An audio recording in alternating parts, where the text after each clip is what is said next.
Hi friends, in this video you will see the story of a fantasy horror movie. Jen goes for a run, listening to a podcast about preparing for divorce. Her husband Dan tries to keep up with her, pleading for some of her time. They've been married so long that grievances have piled up between them. She sprints onto the trail, circling a pond, and Dan finally manages to make her stop. Jen complains about his appearance, but he is baffled. She's changed too. He then points out the beauty of the pond and suggests they take a photo together. Jen agrees and poses with him by the pond. After the photo, Jen prepares to resume her run, puzzled as to why Dan came along. The previous evening, he had gotten drunk at a party, ruining what was meant to be a celebration of her promotion. Her colleagues were shocked by his behavior, especially since he managed to hit on even the elderly accountant. Remembering this, Jen starts running again with Dan trailing behind. Soon, he loses his rhythm and slows to a walk, while Jen pushes herself hard along the forest path. She notices a hooded man standing with his back to her at the side of the trail. She doesn't pay him much attention and hurries on. Meanwhile, Dan feels a sharp spasm in his head. Jen also hears a high-pitched sound and stops in her tracks. After a moment, everything returns to normal. Dan continues walking and Jen resumes jogging,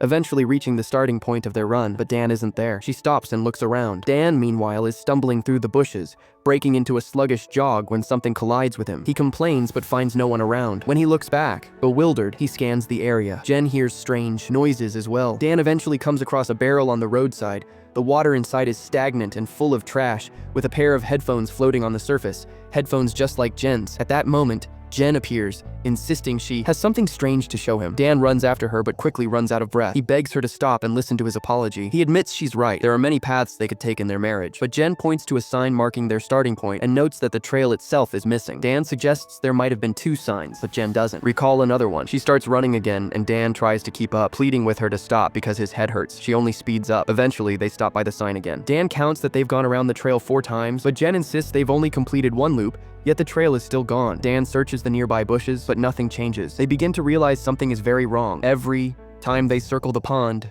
it feels as though they are starting over. Dan proposes they split up and head in different directions. Jen agrees. Before parting, Dan apologizes to his wife. He admits that their long marriage sometimes drives him crazy, but he still loves her deeply. Jen leaves. She soon finds herself at a sign forbidding swimming and looks around. Nothing changes. The same thing happens to Dan. He finds no turnoffs leading back to the city. They both try to reassure themselves, hoping everything will be fine. Unexpectedly, they bump into each other. Jen yells at Dan for scaring her, but he asks her to stay put while he runs off. Confused, Jen complies. She notices flashes near the pond, as if someone is taking photos, but Dan suddenly crashes into her, startling her again. He behaves as if he hasn't seen her in a while and claims he couldn't find the trail. Jen admits she's frightened and Dan apologizes. The couple returns to the sign forbidding swimming and stares at it in silence. Dan asks if Jen hears ringing in her ears, but she dismisses it as his hangover. He then questions who would want to swim in the dirty, algae-covered pond. Jen agrees, saying she hasn't seen any swimmers either. But then why is the sign there? Jen speculates that the sign might be the reason no one swims there and asks Dan to remove it. He tries to pull it out of the ground but fails. Then Jen decides to call someone. As she pulls out her phone, her headphones fall to the ground. However, she quickly realizes there's no signal. Dan also checks his phone, confirming there's no network coverage. They follow the trail, hoping to find reception, but it's futile. Soon the couple passes by the barrel with the putrid water again, but Jen insists they keep moving. They run and run, until suddenly they see a man in a hooded jacket standing with his back to them. Startled, they turn and run in the opposite direction. Once again, they find themselves at the no swimming sign. This time, Jen notices a pair of headphones on the ground. She picks them up and looks at the 2 identical pairs in her hands, confused. Frustrated, she lashes out at Dan, accusing him of orchestrating some elaborate prank to get back at her for being angry with him the previous night. Dan asks how he could possibly have moved the trees around, but Jen refuses to listen, demanding he stop messing with her. Dan then suggests they cut through the forest directly. They trudge through the undergrowth for a long time until Jen grows tired. They should have come across something by now. This isn't an isolated wilderness, but there are no houses, no people, no signs of civilization. Eventually, Dan asks for a break. At that moment, Jen begins hearing the ringing in her ears as well. Dan chuckles, pointing out that she doesn't even have a hangover. Jen suggests they try to remember the highway that runs near the park, but neither of them can determine which direction it's in. Dan attempts to start a conversation, but Jen dismisses it as inappropriate, her mind filled with violent thoughts of stabbing him in the neck. She finds him useless. He snores, doesn't take care of himself, and has bad breath. She can no longer tolerate it. Stunned by her honesty, Dan reminds her that they've been together for so long and everything always feels the same, as though they're stuck in a dream. Jen explains that she just wants to be happy with someone else, while he will die alone. Unexpectedly, Dan agrees, calling it fair. They probably won't forgive each other, and once they escape, they'll start the divorce proceedings. Jen suggests Dan move in with his mother, but he refuses, saying his mother adores Jen. Jen assures him that isn't true. His mother has always lied to him. They'll have to send out notifications about their separation. Awkwardly, they press on, with Dan choosing the direction. They run through the forest and find themselves back at the pond. Jen has a meltdown, refusing to accept the reality, repeatedly yelling no. They both take off running and soon find themselves at the sign again. Jen screams in frustration while Dan begins to laugh, convinced it must be some cruel joke. After some time, they sit on the ground, unable to decide what to do. Suddenly, they hear a man's voice ordering someone to run, but there's no one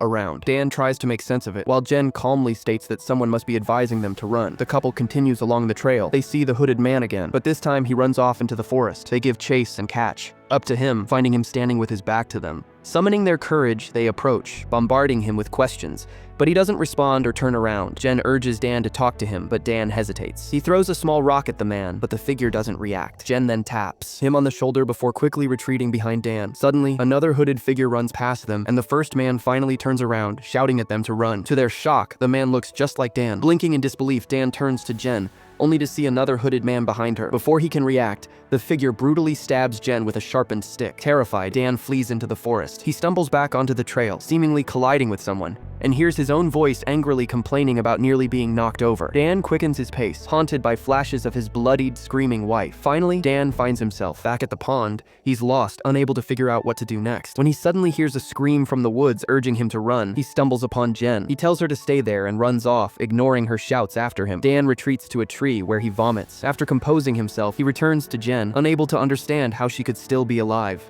Eventually, he suggests they head in a different direction, and the puzzled woman follows him. They walk for a long time, only to arrive once more at the familiar no swimming sign. Dan wonders aloud who would swim in such a filthy pond. Jen counters that people might if the sign weren't there, and she picks up a tangled mess of headphones from the ground. However, her own headphones remain securely in her pocket. Dan notices that this Jen's shoulders are sunburnt and suggests calling someone, but there's still no signal. Frustrated, he walks off down the path with Jen trailing behind him. As they walk through the woods, Dan suddenly turns to Jen, promising not to lose her and assuring her that they'll make it out. Jen, bewildered, doesn't understand what he's talking about. Dan insists that once they escape, they'll start appreciating each other again. Out of nowhere, another Dan appears, striking the first Dan on the head with a stick and running off to vomit nearby. This new Dan angrily complains that Jen never told him how terrible his hair looked. Jen, utterly confused, complies when he asks her to remove the sweatshirt from his double. As she does so, she accuses this Dan of being clueless about the fact that she comes from a different time loop. Jen puts on the sweatshirt of the second Dan, confidently asserting that they're all the same person. Meanwhile, the injured Dan regains consciousness. The second Dan, in a surreal twist, starts beating himself. Jen, unable to take it anymore, kills the first Dan with a tree branch. Echoes of their argument about the party and the scream urging them to run reach their ears. This version of the couple tries to gather themselves, grappling with the bizarre situation when they spot other versions of themselves on the trail. Dan is horrified by his appearance, having seen himself from the outside, but Jen silences him, pointing out that the other pair hasn't yet realized they're caught in multiple time loops. Dan proposes following the other versions, but Jen protests, begging him never to leave her again. They shouldn't split up. She believes this version of Dan is good, but what if an evil version appears? He joins her, musing about clones, suggesting that if time loops exist, then so must different versions of themselves. Maybe somewhere they're happy. But Jen is convinced they're stuck in hell together. Hearing the word hell, Dan considers the possibility that they might have actually died, hit by a car or mauled by a bear. At least that would explain things. Jen cuts him off, asking him to stop talking because she's exhausted. She hypothesizes instead that aliens may have crashed nearby, and they, as usual, were unlucky enough to be caught in the epicenter. Just then they hear voices. Another pair of Dan and Jen arguing. Jen notes that she looks good, while Dan remarks that they look cute when they fight. The other versions of themselves run off in different directions,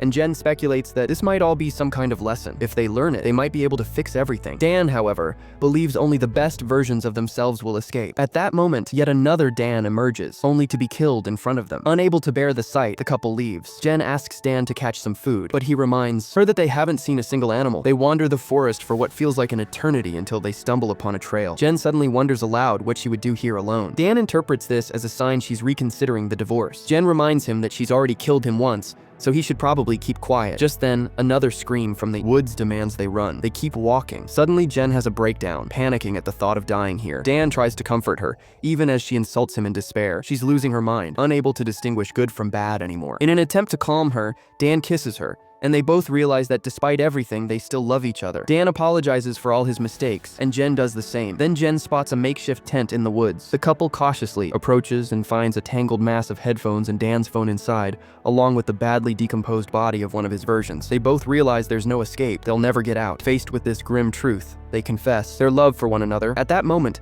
A hooded figure emerges from the woods and swiftly kills this version of Dan. Jen tries to flee but trips over the remains of one of her doubles. She runs to the lake, encountering doppelgangers of herself and Dan along the way. She wades into the water and swims to the other side of the pond. Once ashore, she rests on a large boulder, but then notices a silver sphere in the bushes. While staring at her reflection, she is killed by another version of herself, dressed in a filthy hoodie. Later, this hoodie-clad Jen drags her prize, her latest double, back to her camp, where yet another version of Dan is eating raw meat from one of their duplicates. It's clear that one version of the couple figured out they needed food and turned to cannibalism to survive this endless purgatory. The story is clearly a metaphor for marriage. Two people trapped in an endless cycle of trying and failing to change one another, venting years of pent-up bitterness and disappointment. Only when faced with dire circumstances do they learn to rely on each other and accept their partner's flaws. So, what did you think of this movie? Leave it in the comments below, and if you liked the video, like and subscribe for more movie recaps. See you next time.